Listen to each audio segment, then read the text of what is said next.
Okay, so good evening, everyone. Thank you for joining us. It's really nice to see you here. Thank you for giving up your time as well to join us.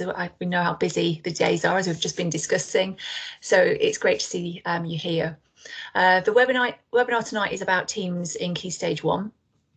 And I'm joined tonight by Emily Hainsworth, which is great. Emily is the EYFS and Key Stage 1 lead at Danemill, but also wears many other hats as well, as we all do in school.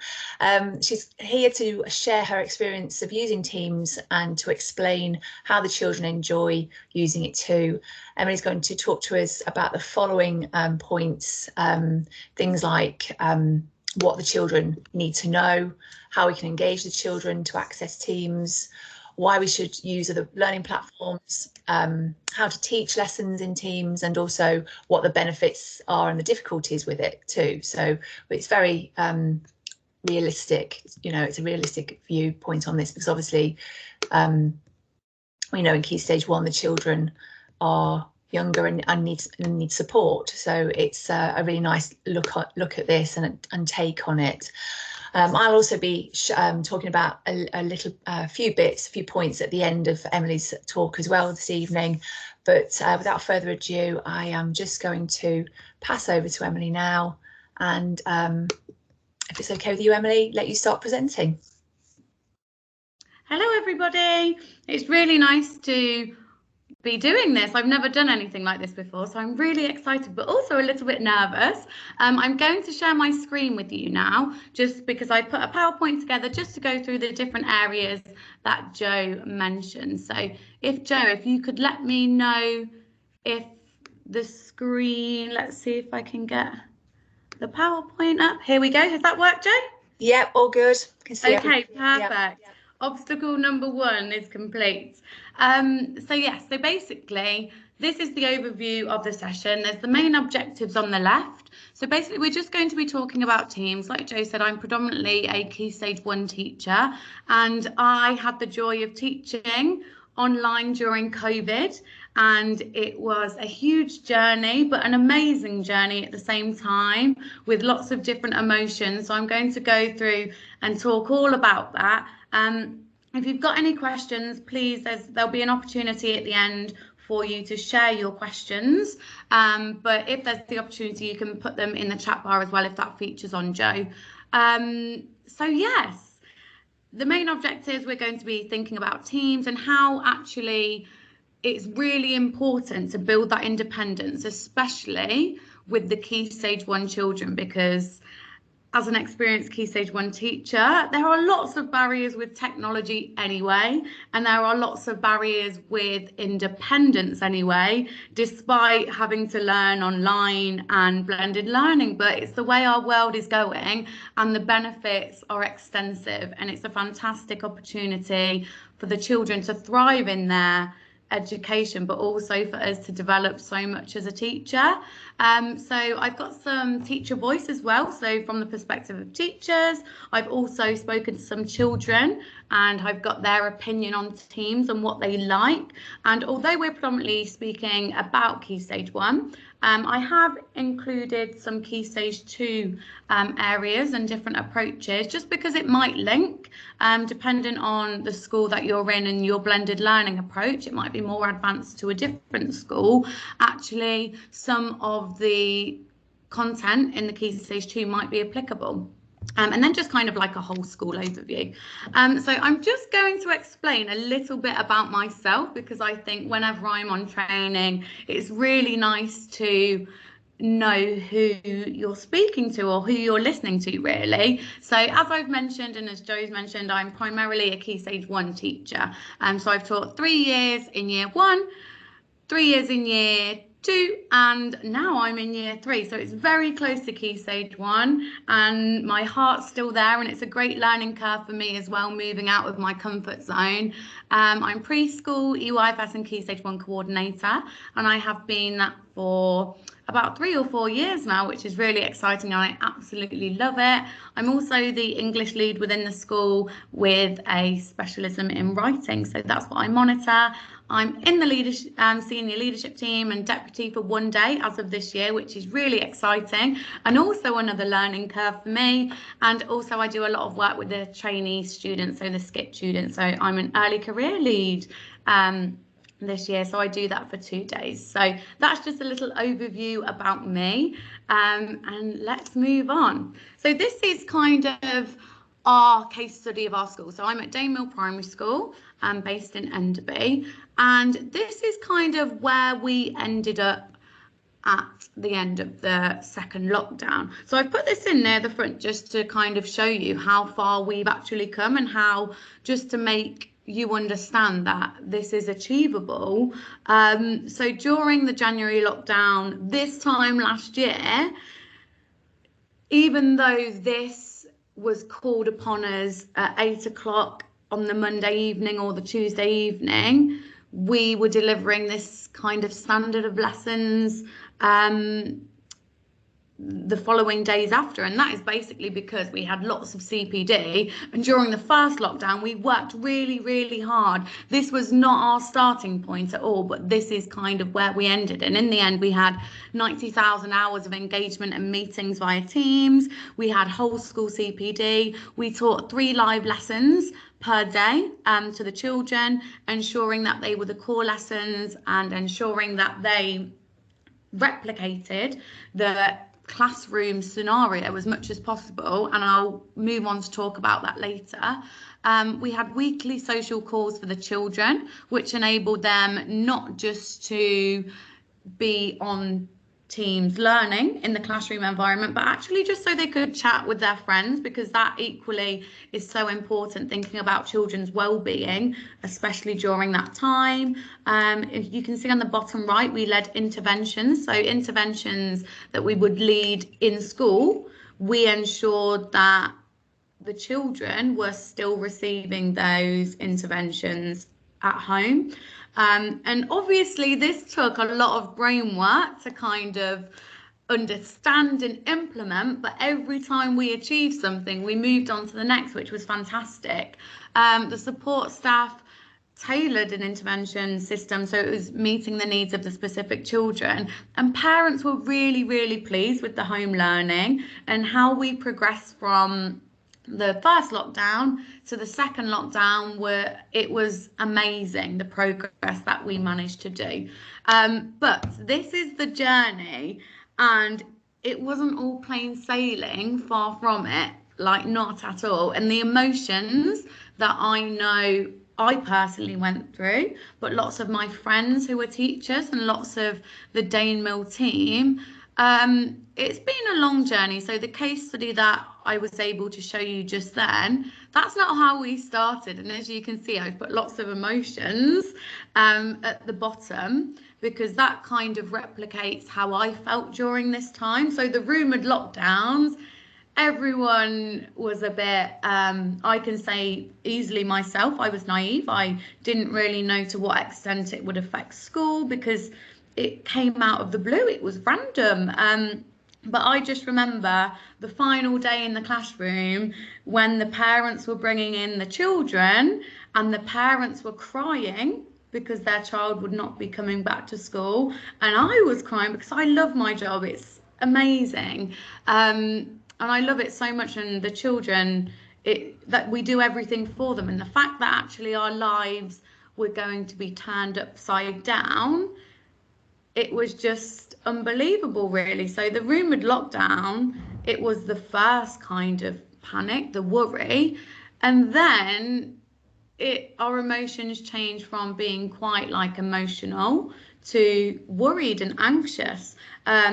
So in our lockdown 1, this was our journey. So we were not teaching live lessons. We were talking over PowerPoint slides. So we'd have our PowerPoint slide for maths, for example, and we would physically record, as I'm doing now, each step of the lesson.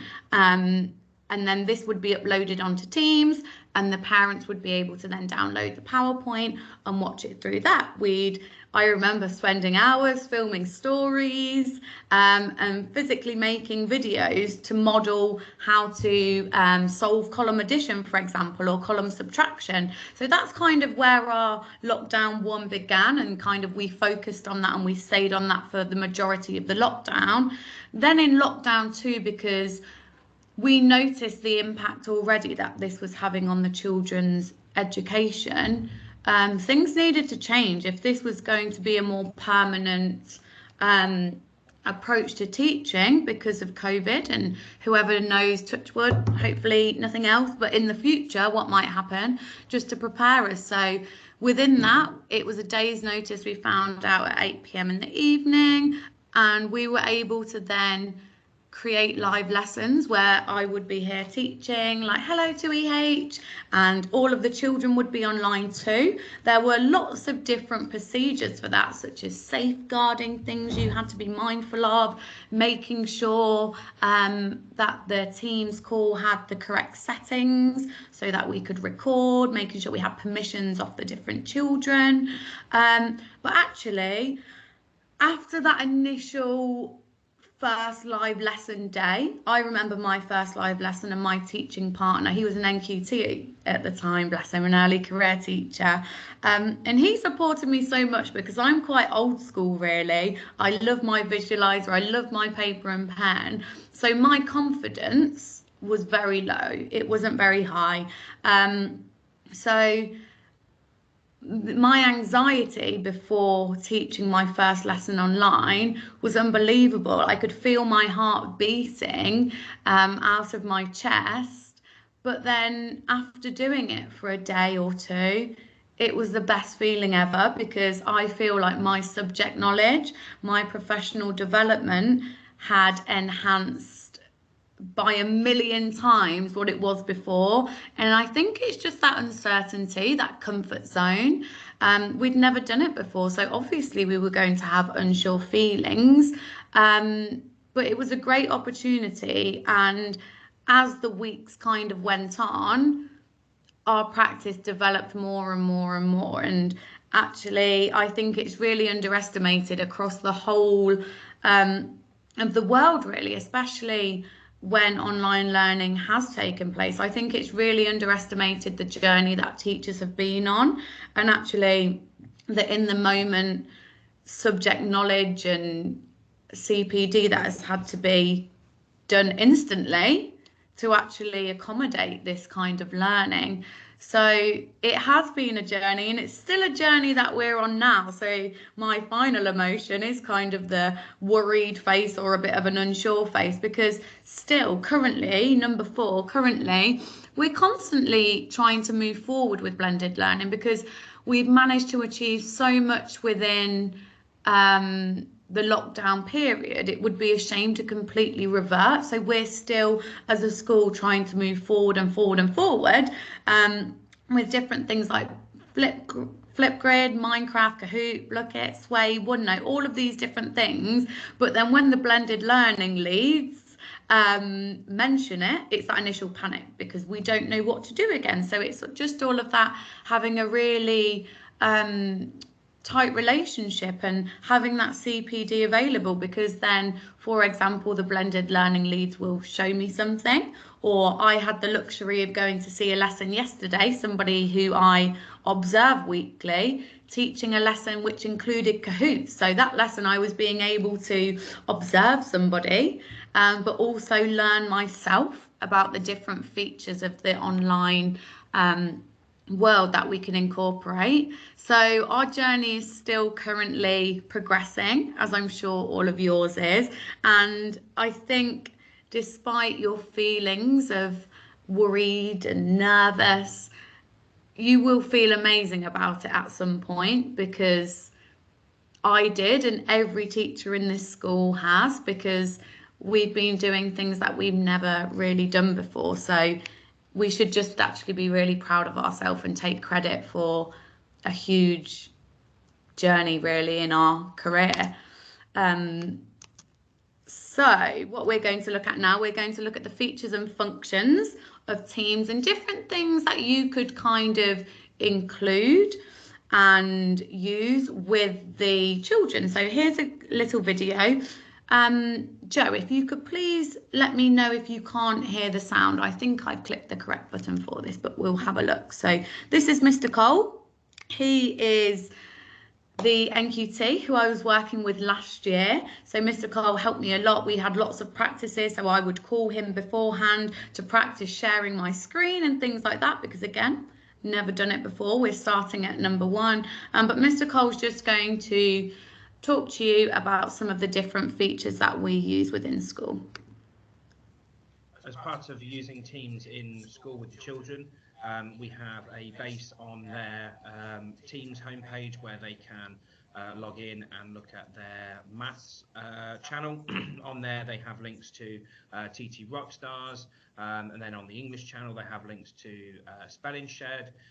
In year 2 we like to do homework on there, so we'll put like projects and challenges onto their Teams pages where the children can respond by adding their photos of what they've done at home, or they've recorded a video or presentation of their project, and then we share that in the classroom to scaffold the learning at home and at school. Okay, so that just saved my voice a little bit, and I'm sure it was nice for you to hear a different perspective, really. And so there's so many different features and functions that you can use.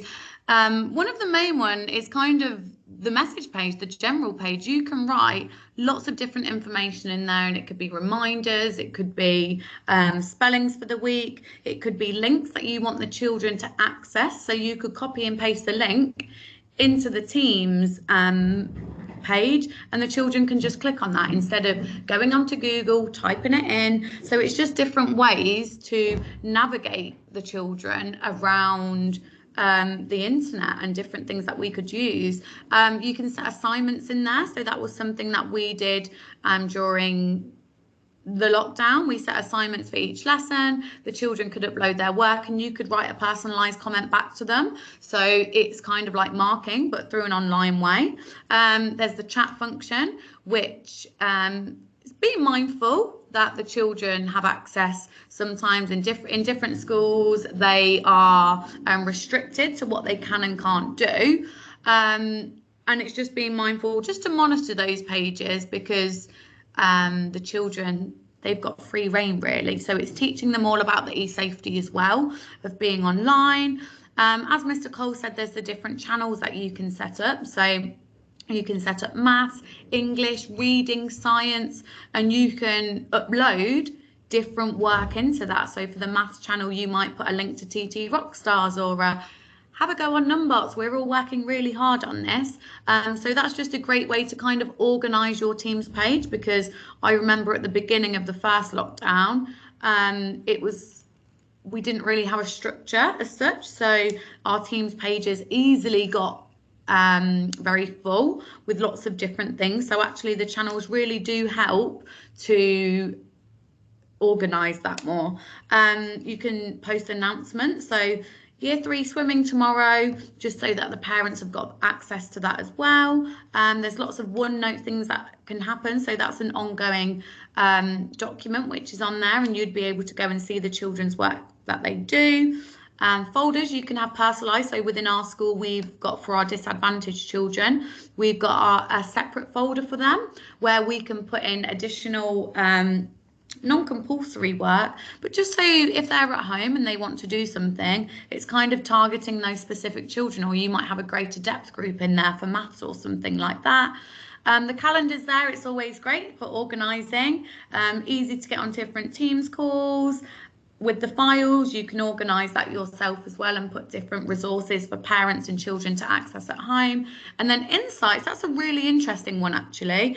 And this was really good during the lockdown, just to see who's engaging. So if you click on insights, that will give you an overview of who has been on Teams and what they've been on, and actually the hours that they've been on that. Oh, we're listening. There we go. Now, this is one of the main things that I think for Key Stage 1, the importance of being independent, because as many of you may know, in Year 1, Year 2, EYFS, Independence is tricky anyway. So lots of the children rely on our help. And this is just with general skills. So putting on their coats, putting on their shoes, getting changed for PE, lots of different things like that. But with key skills that I've just mentioned, we try and build that independence up. And I think that's really important when we are using teams, because here are some quotes that just popped into my head from teaching computing lessons. And I actually found before all of this online learning, teaching computing lessons I found very stressful, especially in year 1 and year 2, because one, I can't log on, their computer won't work, and they just do not know how to use it.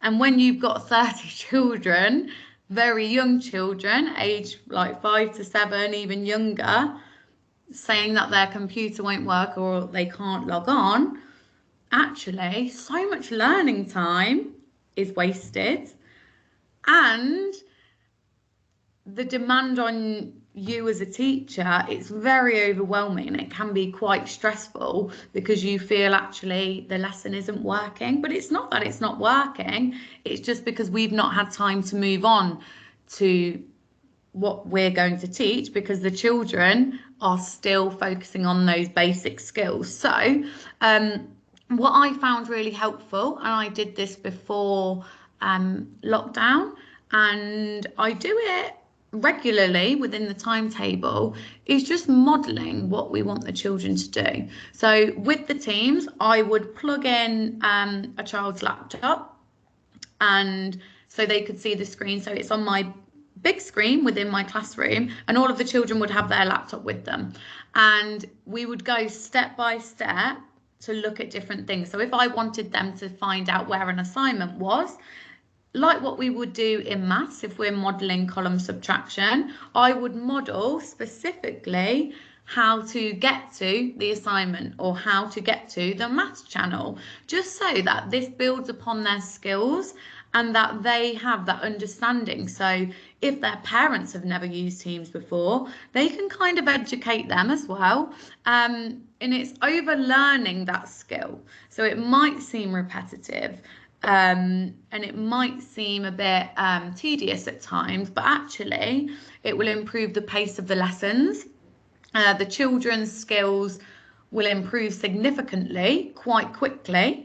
So instead of you running around logging on to everybody, what we've got just a coloured piece of card with their Teams log on stuck on, with their spelling shed, with their accelerated reader, with their numbots, with their TT Rockstars. So now the children have that document. So whenever we get the computers out, a child will go and hand out all of the different computing slips, which are personalised for each child.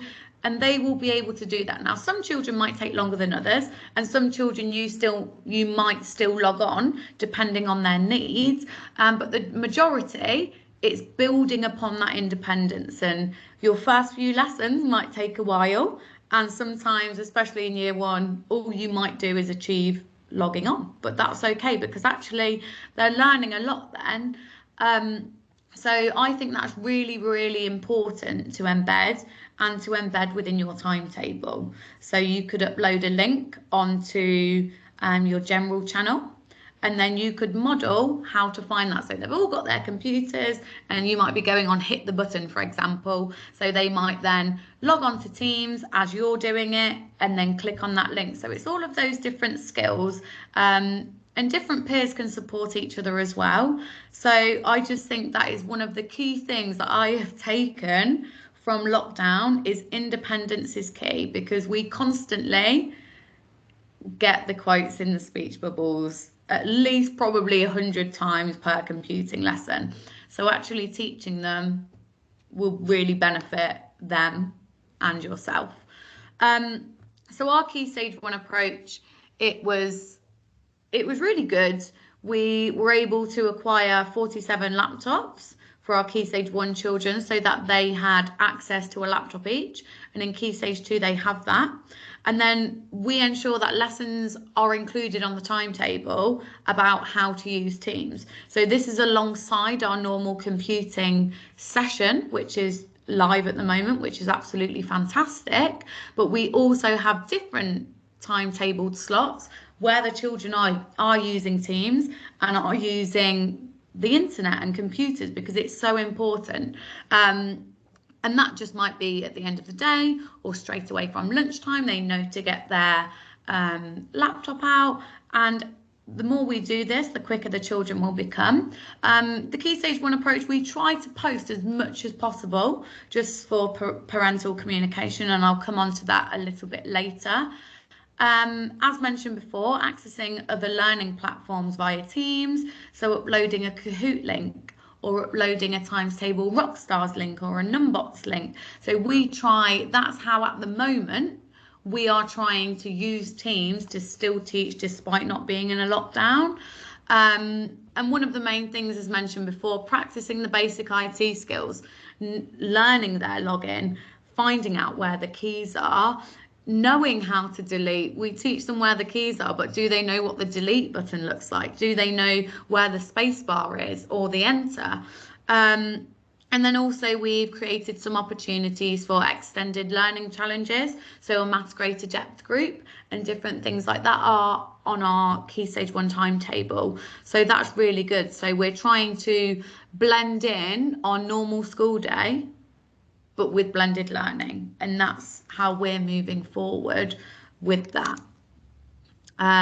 Here we've got some Key Stage 1 pupil voice, and this was just basically conversations about Teams and what they think about it, and actually what they could remember from the lockdown and what we still do in the classrooms now. So as you can see, the first one, Teams is fun because you can go on lots of games like Numbots and Phonics Play. So that basically is linking to the links that the teacher uploads. So the child might not realise that it's the function of the links and different things like that, but they're relating Teams to different platforms that they can use, which is fantastic. Then last year, my teacher taught maths and English on the screen. I could still share my answers with my friends, and that was amazing. So what we'd do, kind of like Jo now, she'd be in control of the class, and then I would be able to, as a teacher, unmute children when they had an idea. And we tried hands up, the hands up function on the Teams page, and the children could either put their hands up on there or they could sit there with their hands up and we could see, and we would like, oh, Jo, I'm just going to unmute you. Would you like to share your idea? So despite being at home, the children were still able to share all of their amazing ideas, all of that talk to your partner time, think, pair, share time. That was all embedded, and it's fantastic. And actually that child could still remember seeing their teacher on the screen, but them still having a voice and being able to share their ideas and being involved in their learning. And then I thought this was a lovely one. My teachers share our work so my mummy and daddy can see it at home, and that's something which we're trying to do at the moment on Teams, is share the children's work. So take some pictures, good examples, maths, English, art, forest school, anything, and just upload it, just to give the parents something to look at so they know what their children have been learning about, but also that pride for the child. So here evidently it meant a lot for that child to have their work shared on the screen. And now we just have a very speedy pupil voice here from a child in year 2. We use Teams to play learning games like Numbots and TT Rockstars and Crow Music Lab. So they're just a few different things that the children have been doing. So they're still using Teams within school to access different platforms such as Crow Music Lab, TT Rockstars, Numbots and Spelling Shed. So what we're going to do now, we're going to just move on to the Key Stage 2 approach. I know this is predominantly a Key Stage 1 meeting, but actually moving forward, where we started our journey, we advanced so much in that period of time that actually, if another lockdown did ever happen, we would probably want to progress for where we ended in lockdown 2 even further. So from the Key Stage 1 perspective, as a Key Stage 1 leader, I would expect more now. Moving on from what we know, we've consolidated teaching live lessons, interventions, and different things like that. It's kind of, how could we move further with this? And something that was introduced in Key Stage 2, which is great, is the breakout rooms. So I'm sure you've been on Teams meetings yourself, maybe, where you've been on a Teams call and designated to different breakout rooms where you could have a conversation. That is something Key Stage 2 did. So kind of like when we're saying talk to your partner, or in your group, can you do this? Actually, that is available to do on Teams. So that's something that in Key Stage 2 they did, and the expectation on the timetable in Key Stage 2 is much higher to incorporate that blended learning opportunity, and they do that quite a lot, especially in specific year groups when we've got the blended learning lead. But across the board in Key Stage 2, this is something that we're really focusing on. So lots of similar things. So parent communication, links are uploaded, intervention, so that still happens. So if a member of staff cannot come to school for whatever reason, but they're feeling healthy to lead interventions, things like that can happen. We've got pastoral support, so the ELSA, so the emotional literacy lady, she would deliver and have those wellbeing check-ins with the children.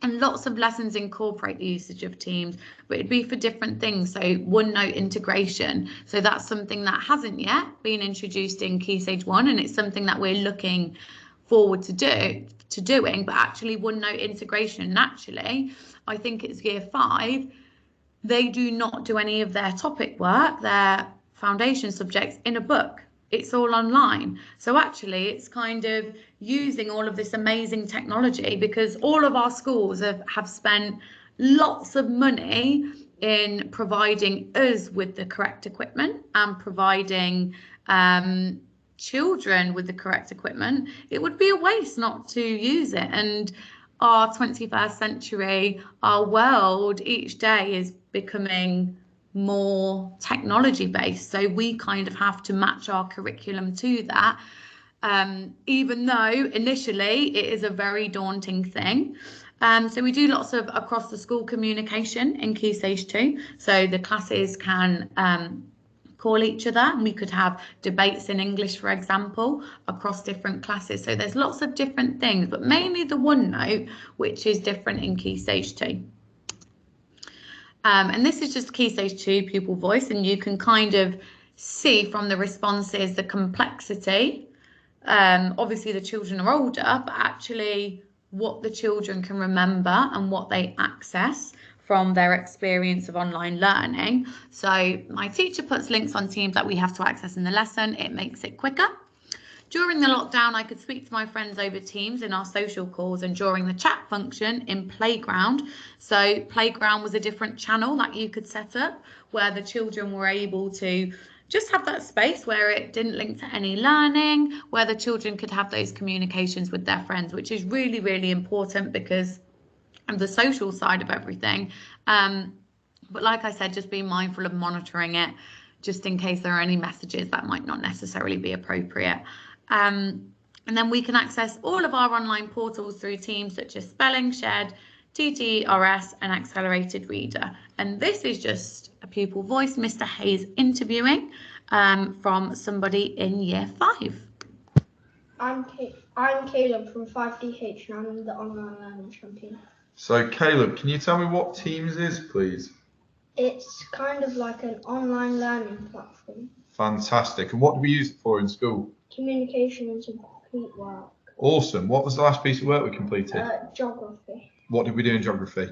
Physical and human features. And what did we do with our fingers on the screen to allow us to identify those things? Did we draw on the features? Did we identify the features? Identify the features. Fantastic. Do you like using Teams? Yes. Do you think it's important to what we do? Yes. Okay. Do you think that everyone should know how to use Teams? Yes. Because it helps them, doesn't it? Fantastic. Thank you very much. So that kind of just shows that in Key Stage 2, we are using it for lots of different things. So geography, for example. And I think what's really important to remember, and I've just thought about this now, is when we were growing up, technology wasn't necessarily here, there and everywhere. But now it's part of the children's life. It's embedded in their life. Mobile phones, PlayStations, computers, everything like that. So we need to teach them about how to use these different platforms, because they are able, we've kind of got to move with the times really and accommodate that learning opportunity. So overall strengths from Key Stage 1 and Key Stage 2, parental engagement, it was absolutely fantastic. We were able to communicate a huge amount, and we still do now, with the parents. We'd upload reminders, we'd upload messages, children's work, lots of different things, which was fantastic. The children were responsive. So actually, after having that initial modelling conversation and modelling how to use Teams, the children loved it. They loved logging on, and actually we had quite a high percentage within the school of children who did access online learning, which was great. And they all involved themselves. They were all putting their hands up and sharing their ideas. So that was a real strength. Tapestry, so we've kind of linked it in with, this is a platform in EYFS preschool, year 1, and some of the schools might use it higher up, and we linked it in with that. So that was a real benefit to support those two different things together. And then something that was really good is the progression of parental confidence. So initially we had teacher confidence was low, parental confidence was low, children were loving it but didn't necessarily understand what to do. But as that has progressed, it has moved forward a lot, and actually we started the journey with Miss H, how do we find the link to this? How do we get into the English lesson? By the end of it, everybody had learnt so much that they were able to do that by themselves. And an overall strength, and this is something you might want to do within your schools, is just to kind of have a clear layout and structure. So as the Key Stage 1 lead and the EYFS lead, I created kind of like a generic message that would be posted onto each teams at the beginning of the lockdown, and kind of led CPD sessions about this to my team, and kind of organised it in the way that I wanted it to be consistent and easy. And that doesn't necessarily have to be your leader doing that. You could experiment yourself and share those ideas, but maybe as a school just kind of having that general layout, so that when they move to year 2, year 3, year 4 and so on, it still looks the same. It's not that they go to a different classroom and it's completely different. I think that's really important just to help people use Teams effectively. So they were all the great strengths. And like I said there, progression of parental confidence, teacher confidence as well, and quality of work. Teacher confidence really blossomed, and the lessons that were being delivered were fantastic, some of them.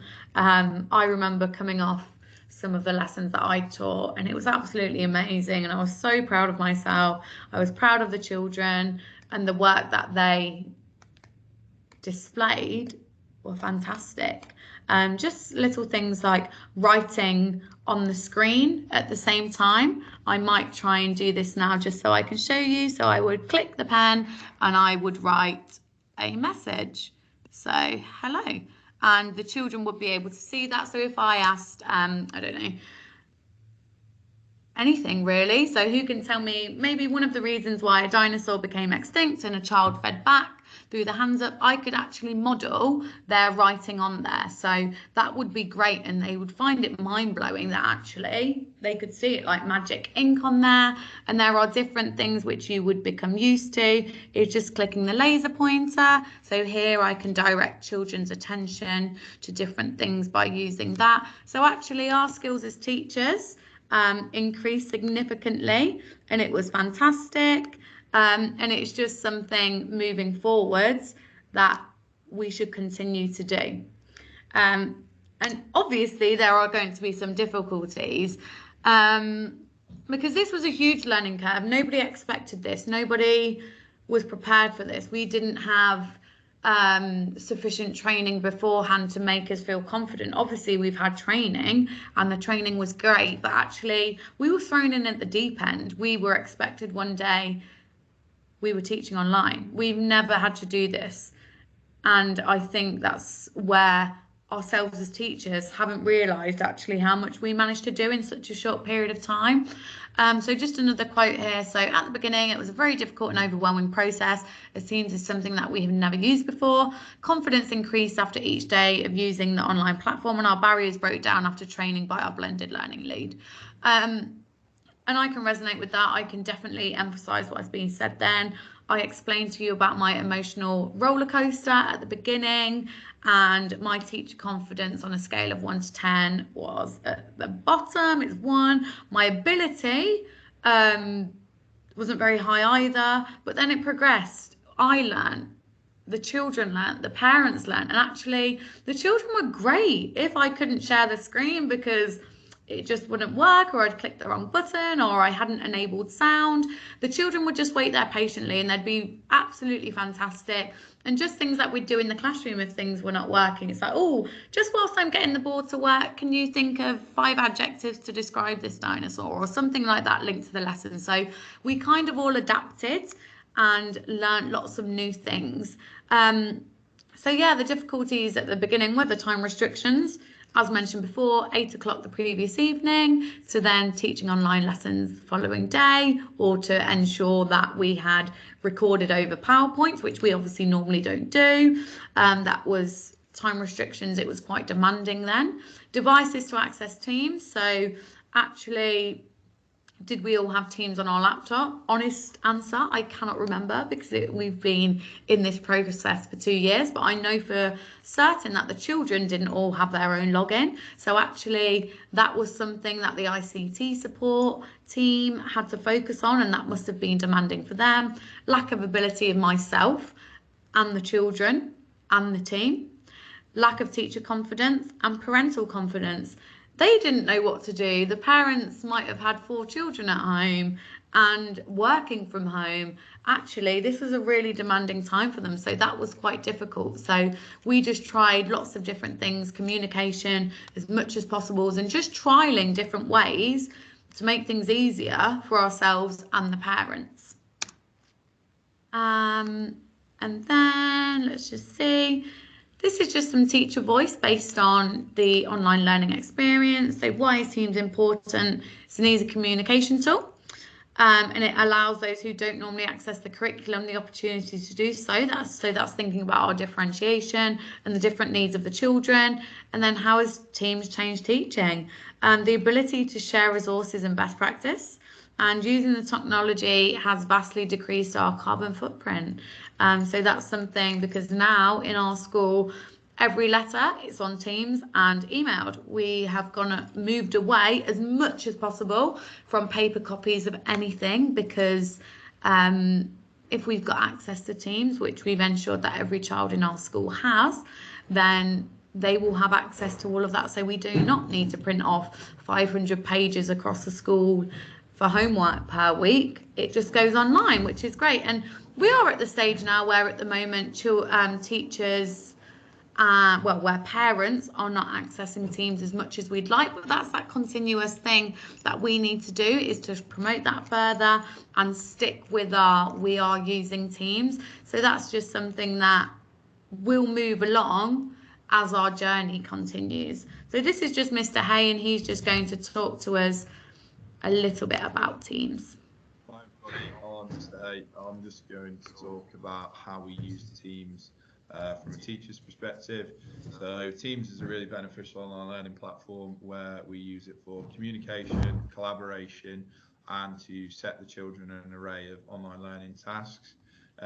It's been used in the school massively. So part of my role is to improve our blended learning approach in the school, and Teams is really, really fundamental to that. What's really useful about Teams is the fact that you can incorporate lots of various learning platforms such as TT Rockstars, Century, EdShed, and all those other things into one place, allowing the children to access those at home and at school.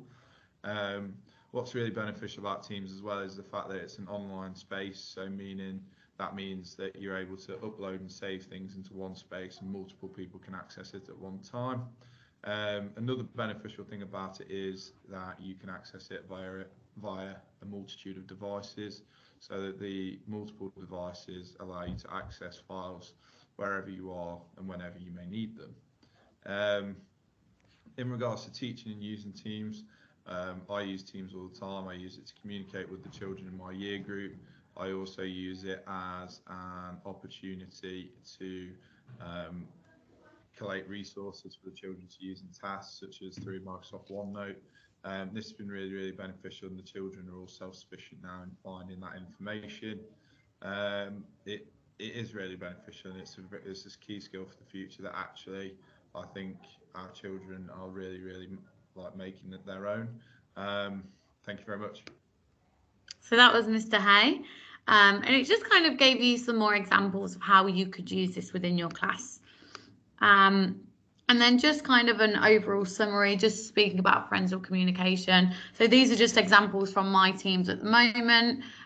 So we can post achievements on there, so children's work or accelerated reader, top readers, or the most improved workout, TT Rockstars, key school messages. So Mr. Hay constantly pops on our teams pages saying the newsletter for this week, and then that's uploaded. Weekly homework is on there, or spellings, as you can see here. Blended learning platforms, which is fantastic that they can use at home. Dates for the diary and reminders, so the swimming or just general messages. So I just love to, at the beginning of a term or at the end of a term, just telling the children how amazing they've been and that we've had a fantastic time. So not all of this, we obviously need to stay professional, but it can be child friendly because we are posting these things to the children, these messages that we want to say. So this is just a great way of communicating with the parents. And then just as you can see here, this is just how, as a school now, this is our whole school approach. So you'll probably be in lots of Teams pages yourself. Myself, I've got about 30. But they're great because, as mentioned before, all of the different resources can be uploaded. It's a shared space. So English leaders, that's all English leaders within the trust. Everybody can go in there. Everybody can see the posts that the overarching English professional puts in. Everybody can see the resources that are shared.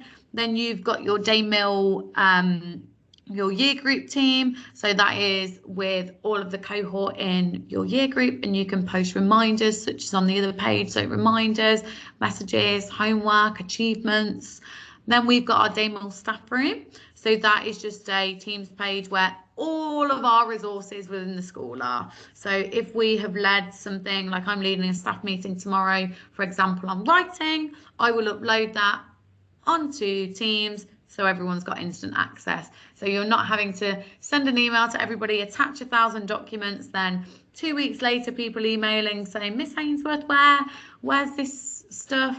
And trailing through emails. So it's a much more manageable way, especially if it's organised properly.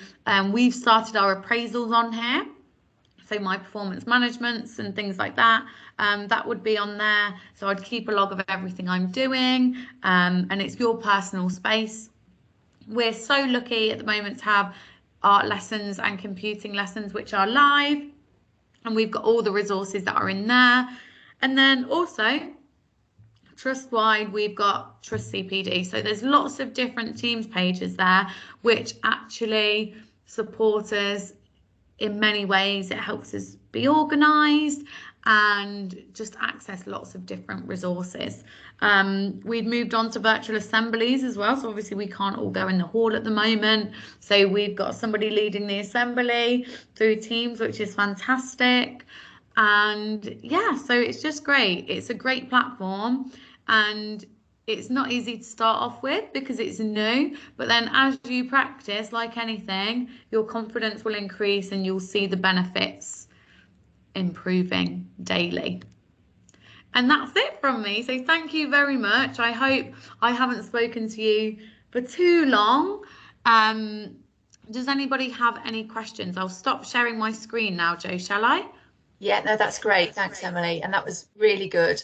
There aren't any questions at the moment, but I'm sure as people just listen to my last section at the end, they'll probably think of some and pop them into the Q&A for you. So if you just monitor that just for a minute, just whilst I literally just finish off by just showing you our class team structure that Emily was talking about there, just so that you can see how a strong structure really supports and helps and gives you a place to well, for the children and for yourself and for parents to navigate really easily. So if I just share very quickly and take you to that team there. So we just got an example of, now it says EYFS and Key Stage 1 team here, but this is an example of what could be an EYFS classroom, a Key Stage 1 team classroom here. So that's why I've listed both there, but that name is important and needs to link to your class name so that the children see this as an online classroom space, as Emily was saying. So they know it's their place, that they can share things with you, you can share with them, and also you can share with parents. Now, the focus really, I think in our trust schools is to really look at, within EYFS and Key Stage 1, focus the children on the channels areas and to also look at these tabs at the top here. I know obviously we've mentioned class notebook and assignments, grades and insights, and they are brilliant, but don't attempt to teach those initially until you've got the children used to the basics of the channels, what they can do in the channels, and how you want them to use the tabs that you've set up as well in your class team. So if after this you're not sure how to set up a team, please contact me or Emily if you want to talk to Emily about this, and we can show you how to do that. But as I say, initially think about the structure of your channels. What do you want those channels to contain? Most of the schools in our trust have these channels here, but again, each school then tweaks it so that it's personalized for them, and if there's a channel that they don't use, they can hide it. So they can literally go to the dots at the end and just hide that channel so it's not on view for everybody to see, and it would just be stored at the bottom of the list here. But Emily mentioned lots there, which was great, and I just wanted to show you the actual team itself so you could kind of link that with what Emily was saying. And you can see here that you can choose what subject areas you can list on the class team. So we've got English, for example, here. If I click on that English channel, you can go to the top here, and you can see there are some tabs linking to websites that you might want the children to use within a lesson or within, and again, what's nice is it contains it within the team area. So it might be that you want the children to access this BBC Bite-Size webpage in an actual English lesson. So they can go to their teams, go straight to the English channel, go to the tab at the top and go to that website, and they don't have to type in a long web address. It's instantly accessible there. And again, you can see you can have a lot of different links there that the children can then access, and you can signpost them to, as I say, either within a lesson or for homework or as a task after a main lesson as well.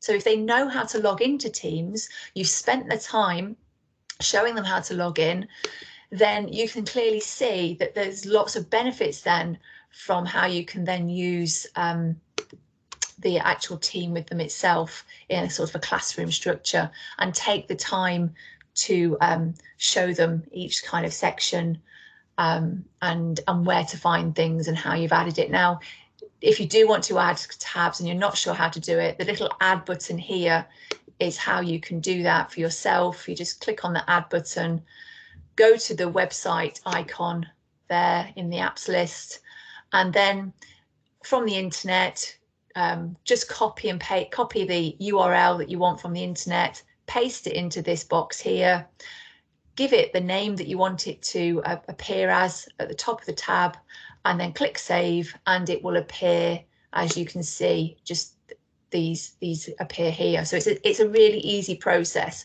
You can add as many tabs as you like to the top there. Having too many is probably not something I would recommend, but and again, you can delete them easily as well. So it might be that I don't want number bots up there anymore. I can literally click on remove and get rid of that. We might have used that too many times and not want it there anymore. But really adapt that feature so that it personalizes it for the children. And then, as Emily said, the children can then use this at home and they show the parents at home as well, and they become the teacher at home, guiding and showing parents. And this then doesn't become such a barrier, this actual this tool, this great area. I think probably the most difficult element of it is that perseverance of logging in and taking the time to log in. Would you agree, Emily? Yes, definitely. And I think that's the main thing to focus on, really, is getting them logged in, and like just that navigation of what Jo said, because as soon as the children have understood that and can do that independently, problem solved. It's fantastic. Then you can actually focus on the content of what you want to deliver, or the children can have more learning time on the different learning platforms. So I think that is the main thing to take away, is just building upon that independence and the logging in. Absolutely. And I think I really like the fact that you communicate with the parents on there as well. And I think if you clearly set out that message of how you want the parents to use this, and what kind of messages you're going to put on there for them, then you can have that really nice two-way conversation with parents as well as children. And I think that's what you do really well at Danemill. Would you agree again, Emily, on that? Yeah, definitely. And kind of like I said before, it can be anything. It can be achievements or reminders, non-school uniform day tomorrow, or homework uploaded, absolutely anything. So that's just really good. And it's kind of having that communication. Then parents can reply back like, oh, Miss Hainsworth, did they need their PE kit tomorrow? Or is it swimming tomorrow? Or just little things like that. So it's just easy that you can get those messages out whenever, and the parents can have access to that. It might not be that Jo's forgotten her homework on her table again because she never takes it home. Actually, it's always on Teams now, so it kind of prevents lots of things, and the children have the opportunity, or the parents, to reply to your messages. So it could be, oh, Miss Hainsworth, I'm not quite sure how to solve this column addition question. I could then copy in a link and paste it in there. It could be to BBC Bite Size, or to a video that I've created of me modelling one, myself modelling one. So there's lots of different ways to communicate, and it's really beneficial. Absolutely, thank you. And then I really like the way you mentioned about Tapestry as well. And again, adding Tapestry to the top as a tab in your team can be really helpful. It takes you straight to the Tapestry link, the homepage there. And then if you are using the child login option as well within Key Stage 1, then again, the children can access that directly from there too. So, it just makes it that one-stop shop, that classroom area. You can signpost everything you want the children to use here very easily. Another nice feature is the school letters and information. You can also upload those. Sometimes parents will say, oh, I didn't get that newsletter, I missed it, especially if you're sending out paper copies still.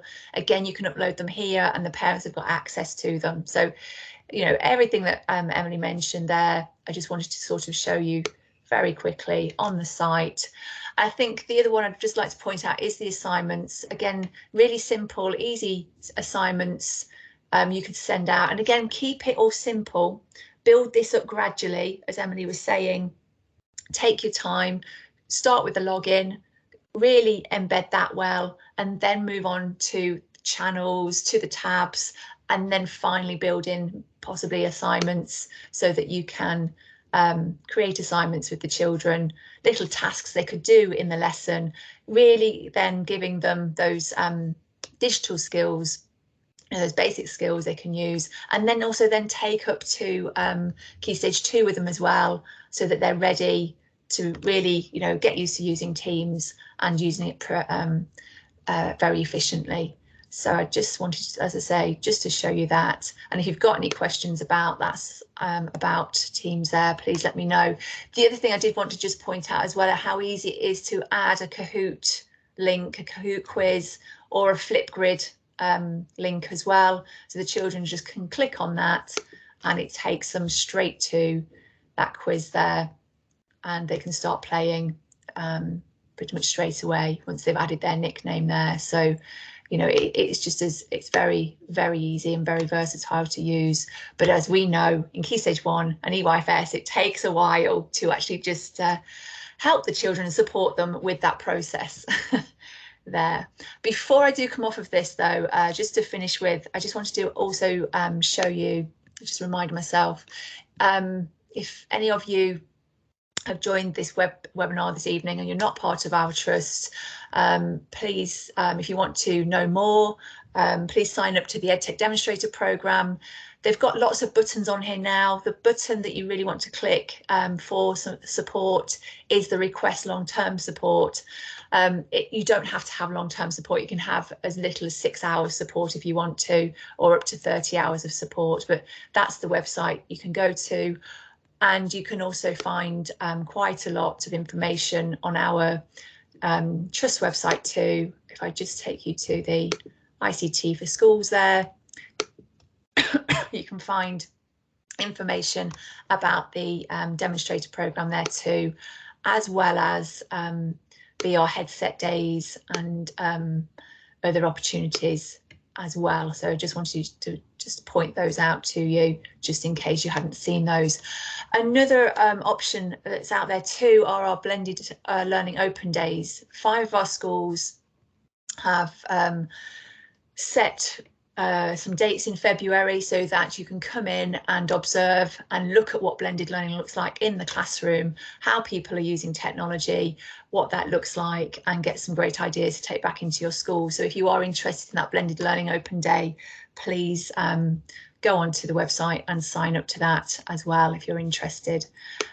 But I would like to just finish now by thanking Emily for joining us and for taking the time to present. And for everyone else, thank you for joining us. As I say, if you've got any questions and you want to ask, you know, in person, please let me know and I can turn on your mics and cameras.